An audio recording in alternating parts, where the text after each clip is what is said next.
Bonjour, bonjour. J'espère que tout va bien. Je suis Ikwanga François Lompo, promoteur de la Bonkelmania, un concept de motivation entrepreneuriale sur lequel nous travaillons depuis peu pour aider les gens à libérer leur cerveau, à libérer leur potentiel pour vivre le succès. Et nous allons faire donc quelques vidéos pour vous parler, vous présenter davantage ce concept-là de ce que nous faisons ici en milieu rural. Le thème pour commencer aujourd'hui porte sur la connaissance de soi. Pour tout commencer, connais-toi toi-même. Et cela, je dirais, ça ne se limite pas qu'au domaine entrepreneurial seulement. C'est un ensemble de compétences de vie dans tout domaine, je dirais, tout domaine dans lequel tu souhaites t'engager. Il est super important de commencer par savoir qui tu es vraiment et où tu souhaites aller, dans quelle direction tu souhaites orienter ta vie. Voilà, c'est super important ce travail de connaissance de soi parce que c'est de là que tu vas fouiller au fond de toi pour rechercher, je dirais, tes vraies motivations, pour rechercher tes vrais talents, pour rechercher ce qui te passionne réellement et pouvoir t'engager là-dessus comme une mission que tu vas te donner sur cette terre-là. Et c'est ça qui va constituer le but de ta vie sur terre. Voilà, parce que c'est super important de savoir que chaque humain qui, je dirais, sur cette terre a une mission particulière à accomplir. Pour moi, chaque être humain est ou devrait être une solution pour sa communauté. D'abord pour lui-même, mais aussi pour sa communauté. Voilà, nous sommes tous venus sur terre. Pour moi, ce n'est pas un hasard. Et c'est parce que, je dirais, l'être suprême a une mission pour chacun de nous. Et il est du devoir de chaque personne, justement, de rechercher quelle est sa véritable mission sur terre. Et il est aussi de son devoir de la réaliser ou de la trahir, voilà, comme disait un certain auteur. Donc c'est super important de rechercher quelle est ta mission fondamentale, quelle est ta raison fondamentale, quelle est ta mission de vie. Parce que la suite, tu verras que en fait, ce que nous essayons de faire à travers cette connaissance de soi, c'est que tu découvres ce qui est ton talent ou quels sont tes talents.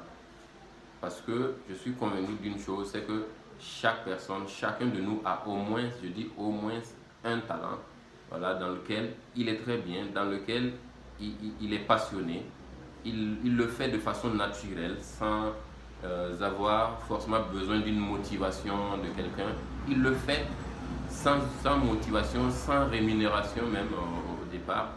Il le fait comme ça, il adore ça, c'est ça qui lui plaît. Donc, recherchez en vous qu'est-ce que vous aimez faire, qu'est-ce qui vous plaît réellement, qu'est-ce que vous n'aimez pas aussi, qu'est-ce qui ne vous plaît pas, et vous écartez ces choses-là.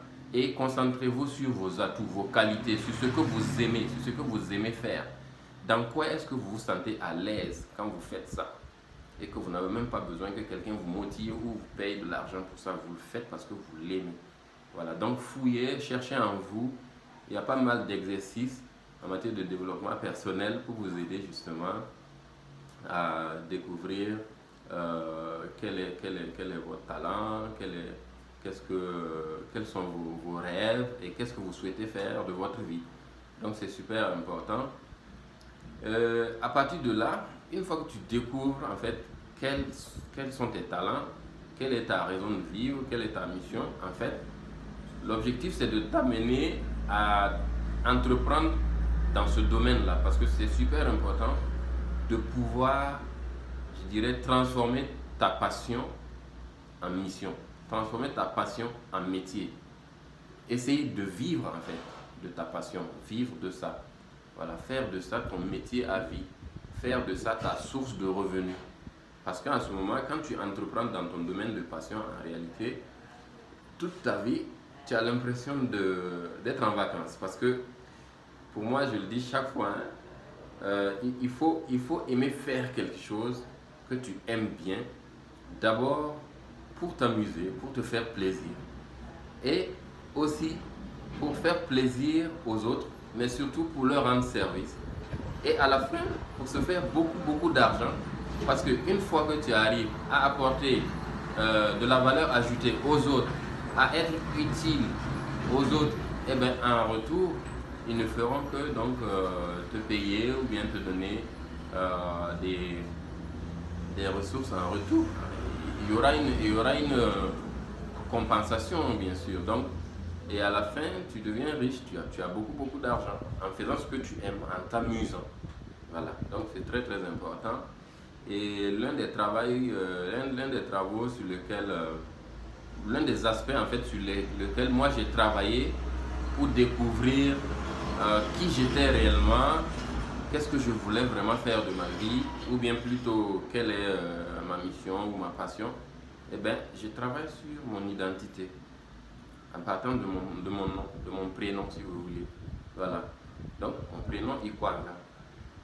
Quand pour quelqu'un qui est de la société africaine, Goulmanché précisément, parce que je suis de l'ethnie Goulmanché, c'est une ethnie un peu éparse entre le Burkina, le Togo, le Nigeria, le Niger et le Tchad.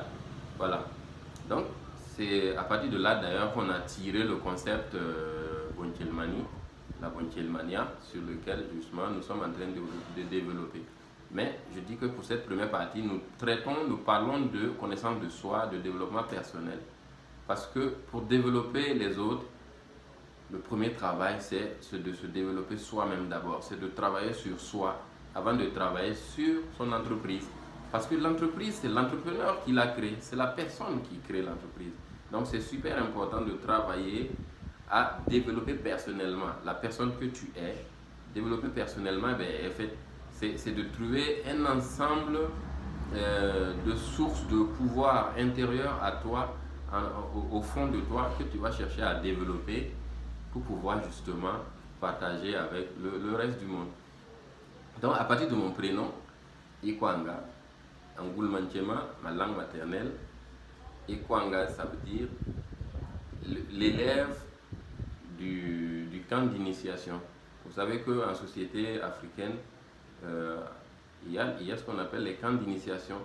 Et on n'y va qu'à un certain âge de sa vie où on commence à atteindre l'âge de la maturité, autour de 18-20 ans. On s'y rend. Donc c'est l'école africaine en vrai. Voilà, pas comme ce que l'on connaît aujourd'hui, l'école classique. Donc, c'est l'école traditionnelle, c'est l'école africaine en réalité, où on initie le jeune garçon ou la jeune fille à, je dirais, à la vie en société, à la vie familiale, en tant que chef de famille ou bien en tant que femme au ménage, quelles responsabilités et quelles tâches accomplir, quelles responsabilités assumer en tant qu'homme mature, femme mature. C'est l'école où on t'initie aux traditions, aux coutumes, aux rites et tout de ton ethnie, de ta communauté. Tu es vraiment initié à ces choses-là.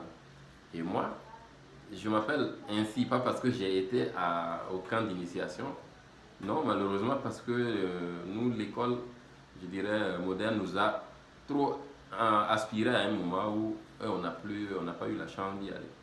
Mais moi, en fouillant dans ce nom-là, quelle est la signification ou quelle est la symbolique derrière ce nom-là, Ikwanga, qui est le circoncis, qui est l'élève de l'école traditionnelle? Eh ben, en tant qu'élève, c'est justement que sur Terre, tu es comme un être qui est venu pour s'initier, rechercher le savoir, mais aussi pour le partager. Tu acquiers le savoir pour le partager, pour le rendre utile, pour l'apporter à ta société. Et donc moi j'ai été baptisé ainsi parce que je suis né en période d'initiation et on m'a donné ce nom-là. Et pour moi j'ai pris ça comme une mission parce que d'abord je suis un initié ou un initié en cours, un apprenant si vous voulez. Mais l'apprenant c'est celui qui justement il s'en va chercher le savoir à un lieu précis, voilà, mais aussi pour revenir le partager, pour pouvoir également revenir éveiller sa communauté, développer sa communauté. Et c'est cette mission que moi je me suis fixée, parce que je me le dis toujours, nos parents nous ont mis à l'école, c'est pour aller apprendre le savoir en griffe moderne, pour revenir l'ajouter au savoir endogène, local, traditionnel, africain, ethnique, culturel, tout ce que vous voulez mettre dedans. Voilà, pour que ces deux savoirs-là puissent, je dirais, éveiller la communauté, puissent les amener à, je dirais, à libérer leur cerveau, à libérer leur potentiel pour pouvoir vivre le succès et devenir voilà, la meilleure version d'eux-mêmes. Et c'est cette mission que moi je me suis donnée. Après multitudes d'études, voilà, je reviens en milieu rural pour éveiller, pour apporter ce que j'ai appris ailleurs